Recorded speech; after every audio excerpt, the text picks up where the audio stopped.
ചാവക്കാട് മണത്തലയിൽ മുക്കുപണ്ടം പണയം വെച്ച് തട്ടിപ്പ് നടത്താൻ ശ്രമിച്ച 3 പേർ പിടിയിൽ. മണത്തല മുല്ലത്തറയിലെ ഗോൾഡ് ലോൺ സ്ഥാപനത്തിലാണ് സംഭവം. എരുമപ്പെട്ടി രായമരക്കാർ സ്വദേശി 30 വയസ്സുള്ള ജസ്ന, തമ്പുരാൻപടി നമ്പിയത്ത് 41 വയസ്സുള്ള ദീപ്തി, എരുമപ്പെട്ടി കരകട്ടി 38 വയസ്സുള്ള ഷിഹാബുദ്ദീൻ എന്നിവരാണ് പിടിയിലായത്. 8 ഗ്രാം 150 മില്ലി തൂക്കമുള്ള വളയാണ് ഇവർ പണയം വെക്കാനായി കൊണ്ടുവന്നത്. 80,000 രൂപയാണ് ഇവർ ആവശ്യപ്പെട്ടത്. എന്നാൽ സ്വർണത്തിന് തൂക്കം കുറവാണെന്ന് സ്ഥാപനത്തിലെ സ്റ്റാഫിന് സംശയം തോന്നി.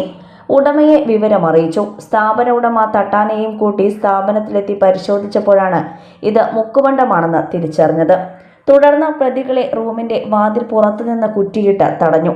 തുടർന്ന് മൂവരെയും ചാവക്കാട് പോലീസിൽ ഏൽപ്പിച്ചു. പോലീസ് മൂവരെയും അറസ്റ്റ് ചെയ്തു. മുക്കുപണ്ടം പണയം തട്ടിപ്പുമായി ബന്ധപ്പെട്ട് ചാവക്കാട് സ്റ്റേഷനിൽ രജിസ്റ്റർ ചെയ്യുന്ന 4ാമത്തെ കേസാണിത്.